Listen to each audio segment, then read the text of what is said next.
ಹರೇ ಕೃಷ್ಣ ಹರೇ ಕೃಷ್ಣ. ನಮಸ್ಕಾರ ನಮಸ್ಕಾರ ಲೇಡಿ ಸ್ವಾಮೀಜಿ ಅವ್ರಿಗೆ. ಇವತ್ತು ನಾನು ನಮ್ಮ ಮಗಳದು ಭವಿಷ್ಯ ಹೆಂಗಿದೆ ಅಂತ ಕೇಳ್ಕೊಂಡು ಹೋಗೋಣ ಅಂತ ಬಂದೆ. ಏನ್ ಹೇಳ್ತೀರಾ ನಮ್ಮ ಮಗಳ ಭವಿಷ್ಯದ ಬಗ್ಗೆ? ಹೇ, ಕೈ ತೋರ್ಸಿ. ಅಯ್ಯೋ, ಏನ್ ಬೇಡ ಏನ್ ಬೇಡ, ನಾನು ಕೈಯೇನ್ ನೋಡೋ ಅವಶ್ಯಕತೆ ಇಲ್ಲ, ಎಲ್ಲವೂ ಫೇಸ್ ರೀಡಿಂಗ್ ಅಲ್ಲೇ ಹೇಳ್ಬಿಡ್ತೀನಿ. ಹೌದೌದು, ಸ್ವಾಮಿಗಳು ತುಂಬಾ ಎಕ್ಸ್ಪೀರಿಯನ್ಸ್ಡ್. ಅರೆರೆರೆ, ಎಂಥ ಕಳೆ ಎಂಥ ಕಳೆ ನಿಮ್ಮ ಮಗಳ ಮುಖದಲ್ಲಿ.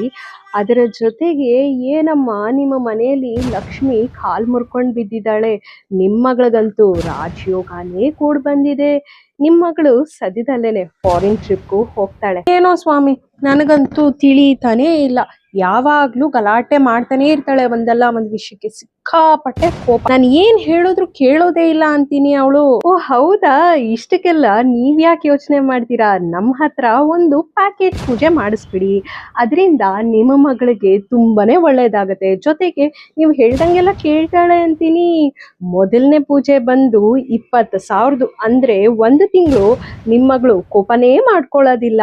ನೆಕ್ಸ್ಟ್ 40,000, ಅದರಲ್ಲಿ ನಿಮ್ಮ ಮಗಳು 3 ತಿಂಗಳು ಕೋಪನೇ ಮಾಡ್ಕೊಳ್ಳಲ್ಲ. ನೆಕ್ಸ್ಟ್ ಪ್ಯಾಕೇಜ್ ಅಂದ್ರೆ ವರ್ಷದ ಪ್ಯಾಕೇಜು. ಈ ವರ್ಷ ಅಂತೂ ನಿಮ್ಮ ಮಗಳು ಕೋಪದ ಹೆಸರೇ ಎತ್ತದಿಲ್ಲ. ಜೊತೆಗೆ ನಿಮಗೂ ಕೂಡ ತುಂಬಾನೇ ಉಪಯೋಗ, ಯಾಕೆಂದ್ರೆ ನೀವು ಹೇಳ್ದಂಗೆಲ್ಲ ಕೇಳ್ತಾಳೆ ನಿಮ್ಮ ಮಗಳು. ಆದ್ರೆ ಈ ಒಂದು ಪ್ಯಾಕೇಜ್ ಬರೀ 65,000 ಅಷ್ಟೇನೆ. ಮತ್ತೆ 1 ವರ್ಷ ಆದ್ಮೇಲೆ ಮತ್ತೆ ಏನು ಬಂದು ಇಷ್ಟೆಲ್ಲ ಮಾಡಿಸ್ಬೇಕಂತೇನಿಲ್ಲ.